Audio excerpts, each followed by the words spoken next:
do you mean we don't have a valet? Who did I just give my keys to? Whoa! Hey, the lights went out. A fuse must have tripped. Someone's gonna have to go reset it. Galpin? I don't know where the fuse box is. It's across the studio behind the bandstand. But it's pitch black. I can't see where I'm going. Yeah, that's why I'm not gonna do it, and you are. Okay. Excuse me. Pardon me. Oh, geez, is that expensive? Sorry. Ugh. You there yet? Yeah, I'm here. Toiley, little problem. I don't have hands to flip the switch. Use your head. Oh, right. All right, here we go. Oh, that hurt. Come on, Galpin, the show's starting. On my way. Live from Hollywood, it's Wednesdays with Toiley. With Toiley's special guest, singing TikTok sensation, Sarah Hester Ross. Plus, a visit with John B. deHaas. I'm your announcer, Galpin Ford, and now, here's your host, Toiley T. Paper. Thank you very much, ladies and gentlemen. Thank you. It is great to have you here for another episode of Wednesdays with Toiley. Well, let's start as we usually do with our good friend, John B. deHaas. Hello, John. How's it going there, buddy? It's going great. Fantastic. What question though? Why does your mic sound weird? What, my microphone sounds weird? Yeah, it sounds like all echoey, like you're in a, I don't want to say a toilet, but oh jeez, like. Why does my audio sound so bad? The blackout messed up the microphones. We'd have to do a full studio reboot to fix it. We are in the middle of a show. Well, there's nothing we can do at the moment. So my audio is just going to be garbage during interviews. Unfortunately, yes. We may get some audio sync issues as well. Oh, for crying out loud. I'll tell you, John, if it's not one thing, it's another. Someone is going to get their ass fired today. Hey, John, let me ask you a question. Have you ever run into major tech issues while doing a live show? Yes, actually. I was conducting and playing Les Mis at the Orlando Shakes a couple years ago. Yeah. And the way it was set up, the whole band was behind the set, behind a wall. And we had monitors, and I had a big flat screen monitor in front of me so I could see the stage. So the show starts, and we're playing along, la la la la, and then the actors come out, and they start singing, and I see the monitor, I see the, pictures of them, and in the speaker I hear, I'm like, nothing. I have no audio at all, and I'm like, at the end of the day, you're another day colder. I'm like, stage manager, get over here. She comes running over, and I'm still playing because there's no breaks. And we're up on the platform. I was like, I've got no audio. And she's like, is that a problem? I was like, yeah, I can't hear the actors at all. Yeah. She's like, should I stop the show? I said, well, I don't want to just stop the show, but we really can't hear them. The entire first act, we had no audio. Oh, my God. For an hour and a half. So I'd sit there. So there's a wall behind me. So I'm leaning backwards trying to hear the actors behind me. And the band is all playing around me. I'm just like, tell them to follow me because I can't hear them. So that was very, very stressful. So you're just like, strap in, actors and actresses. Exactly. You're coming with me. Oh, yeah. It got better because later on, another run we were doing, and one of the lead actors, his mic, kept cutting in and out. Yeah. And he was getting really, really mad. Eventually, it got to his big solo, and he basically told the stage manager, he's like, I'm not doing it. I'm not going to try to sing above this crap, so I'm not doing my song. And he literally walked off stage, and we had to cut a major song in the middle of the show. I was like, well. And that show was Hamilton. It was Les Mis again. Les Mis, okay. Anyway. That show sounds like it was a big train wreck. I could write a book about that. If only I had a degree. But I do have a degree. Oh, boy. I graduated weeks ago. Oh, well, you know what? I was in a play in college called Hotel Paradiso. And okay. So I'm based on the doing movie? This. Is it based on the movie? So. No, I don't think so. No. That's Cinema Paradiso. Sorry. Go on. Yeah, I won't interrupt you anymore. Thanks, John. It's my show. Anyway, what are you doing? It's a lot like Please life. Stop it. Don't touch your nipples during the show. Listen. Okay. So anyway, I'm doing this scene. Well, now you're rubbing your microphone, and it's making this Okay, noise. sorry. I won't rub your microphone. That'd be What else could go wrong today? Forget it. I'm not going to tell my story. No, I want to hear the story. Cinema Paradiso. No, Hotel Paradiso. Sure, that same thing. Go on. So listen, I'm playing this show. I'm doing this show, and I'm doing a scene with this lovely young actress, and we're doing the scene, and then come in and he comes down these stairs and he comes and knocks on the door. That's the next part of the show. So anyway, I get to the line, and every night we can hear this guy thundering down the stairs to get. No, he's like full sprint. Right? Oh, okay, gotcha. So I get to that line, and so anyway, that's what I feel. And I'm glad you could come here because that's how I feel. Nothing. So we just start improvising whole part of the show for 5 minutes, John. All of a sudden, he comes in, and like he doesn't have any lines like oh sorry I'm late or anything like that. Right. We just had to anyway. It was a disaster. John, I need some music to soothe my soul. Please soothe my soul.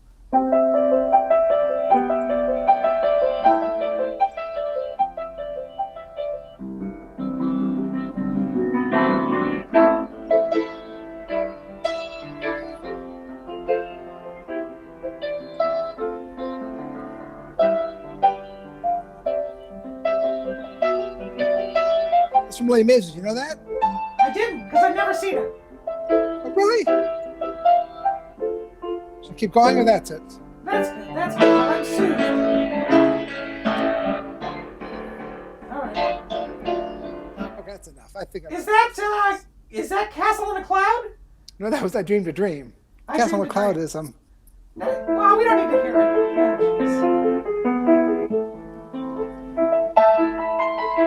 Castle in a cloud. I fall You can play right that through part. land on the ground. You could play that part. You'd be great as a little Cosette. Yeah. The prostitute? No, she's the daughter of the prostitute. But she's very young, very youthful. Yeah. She's got a great song. Yeah. She's beautiful. Master of the house! Is it worth a spit? I don't give a real frick. Okay, listen, John, we gotta go because we have a fantastic guest. I gotta go. Oh, yeah? All right, John, thanks for stopping by. I'll talk to you soon. See you later.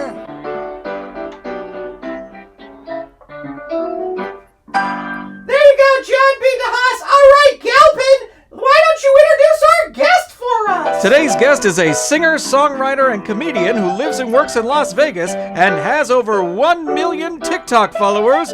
Please welcome Sarah Hester Ross. Sarah Hester Ross, welcome to the show. Hi, Toiley. Thank you so much for having me. Oh my gosh, I'm such a huge fan of yours. I can't believe you agreed to do this show. Thank you so much for being here. I'm a huge fan of yours. Like, I use you every day, so we're kind of like in vibe, I think. Yeah, that's my life, getting used every single day. But that's everybody, right? That's how it happens. Yeah, I know. So, Sarah, I want to learn a little bit more about you because I know you from TikTok. You're so incredibly funny and incredibly talented. But when did you start playing instruments?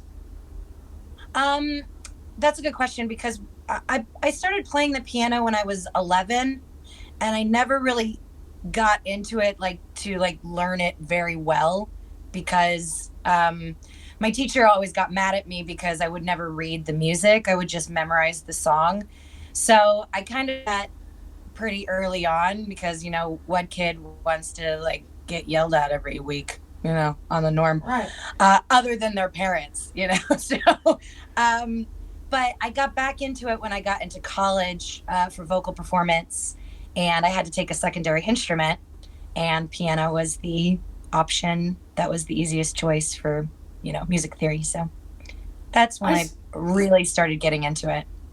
Yeah, and you also, so you say you took to vocal performance in college. Is that, because you are an amazing singer as well. Not only are you talented on the piano, you're a wonderful singer. Stop it. Thank you. And so were you a singer your whole life? Were you always sing along with stuff? Yeah. Well, I've been singing because I come from a musical family. My mom is retired now, but she was an elementary school music teacher for about 36 years.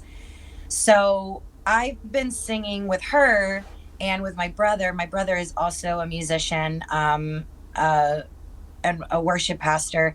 And we always sang together. I've been singing since I was 3 years old.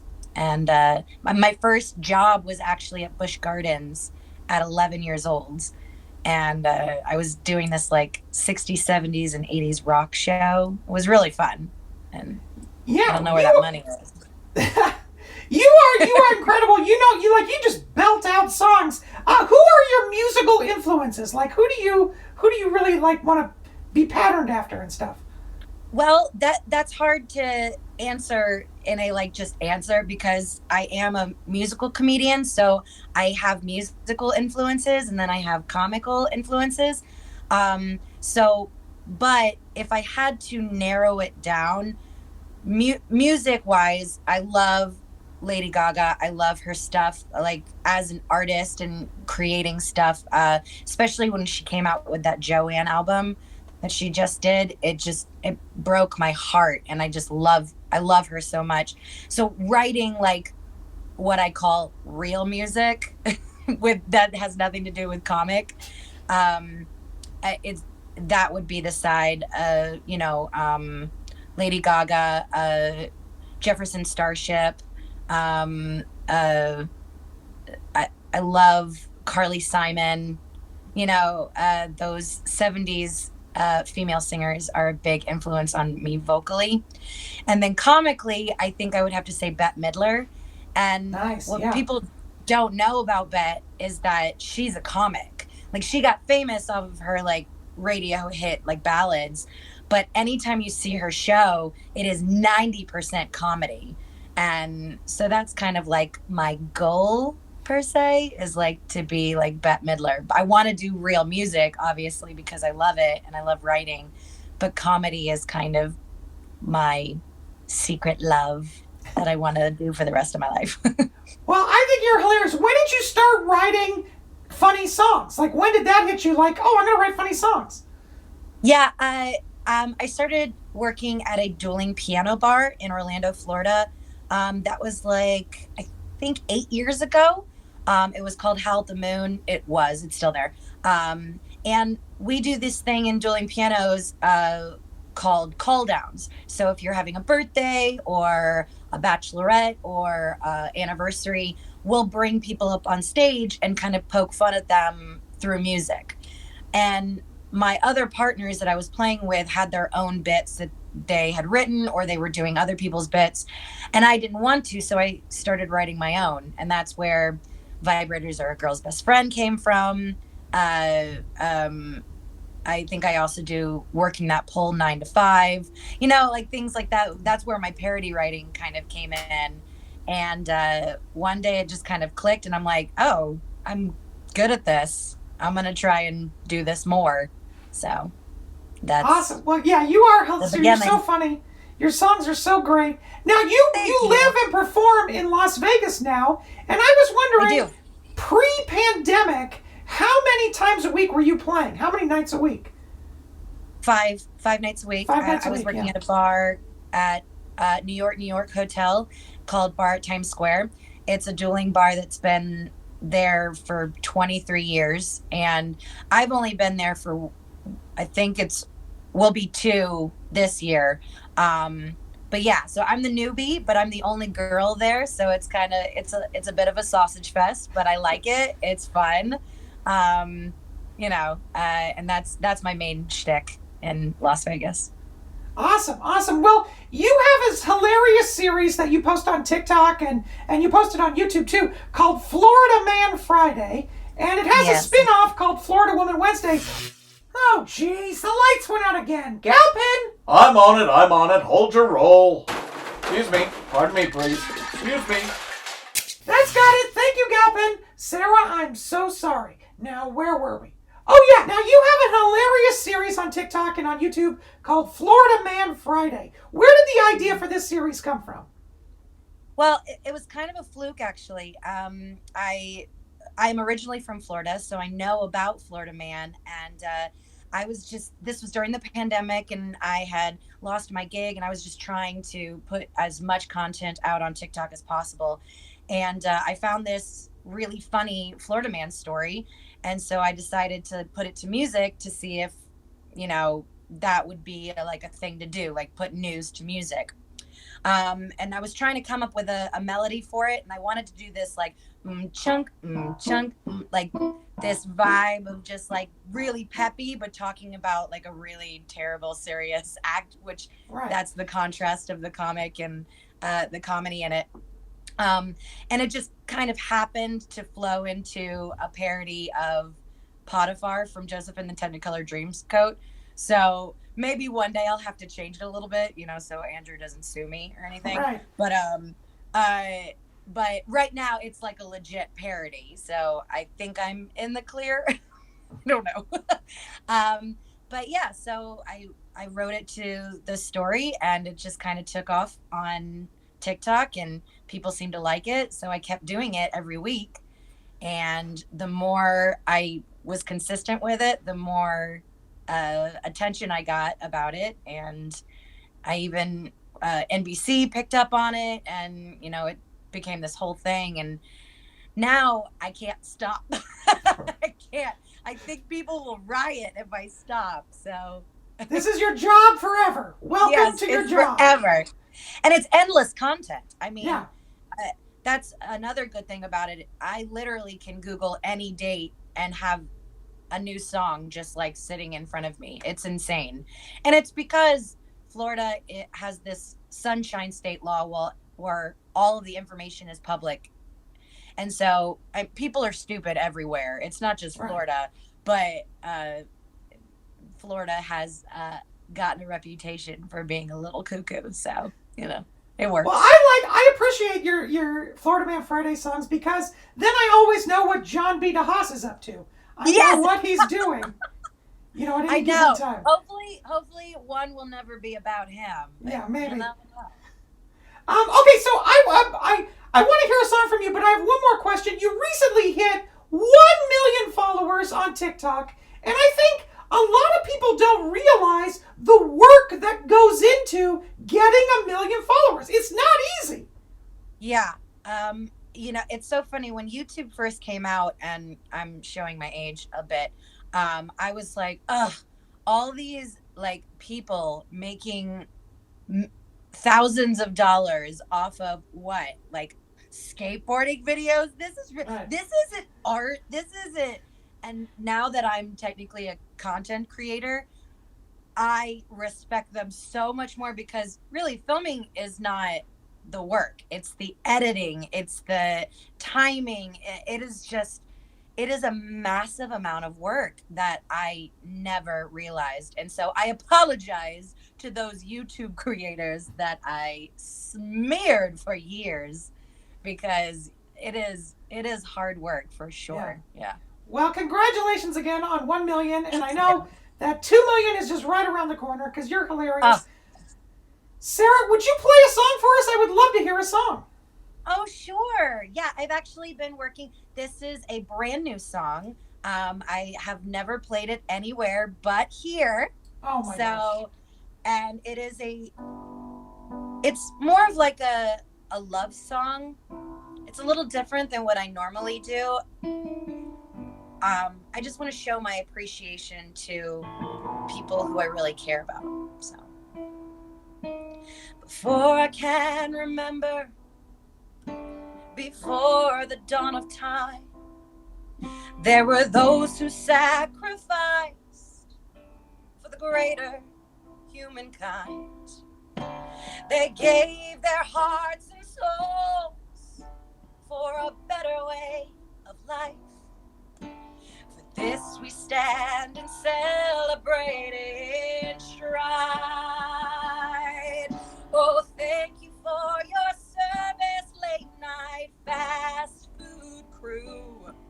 You're the reason I'm not hungry after 1 million drinks or two. We know us drunks are annoying as fuck, but we're really counting on you. So thank you for your service. God bless the fast food crew. I just love you so much. You're my family. There's more. You suffer through the trenches of the late night busy shift. They come at you with guns and knives when they're missing one nugget. They're stupid TikToks with empty driver seats, and you just take it in. If I were you, I'd blow my brains to bits. But thank you for your service, late night fast food crew. You satisfy our munchies when we're higher than 10 but 24 hours of service. I bet Jesus invented the drive-through. Thank you, Jesus. Still, thank you for your service. Your absolutely amazing service. Thank you for your service. God bless the fast food crew.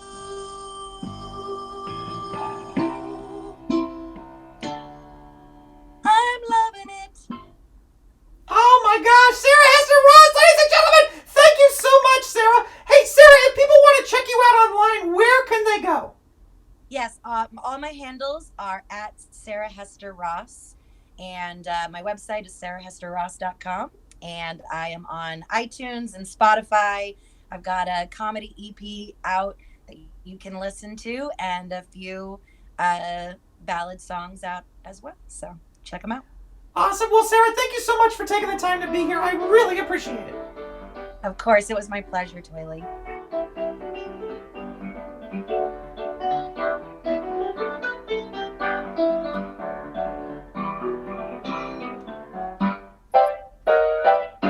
Well, that's our show. A big thank you to Sarah Hester Ross, a thank you to John B. deHaas, a thank you to you for watching, and a big no thank you to whoever's causing these blackouts. Someone is fired. That's going to do it for me. I will talk to you soon. Go! You've been watching Wednesdays with Toiley, starring Toiley Tea Paper, with special guests Sarah Hester Ross and musical director John B. deHaas. For Wednesdays with Toiley, this is your announcer, Galpin Ford, saying, oh, there go the lights. Galpin Ford's wardrobe provided by Sims of North Hollywood.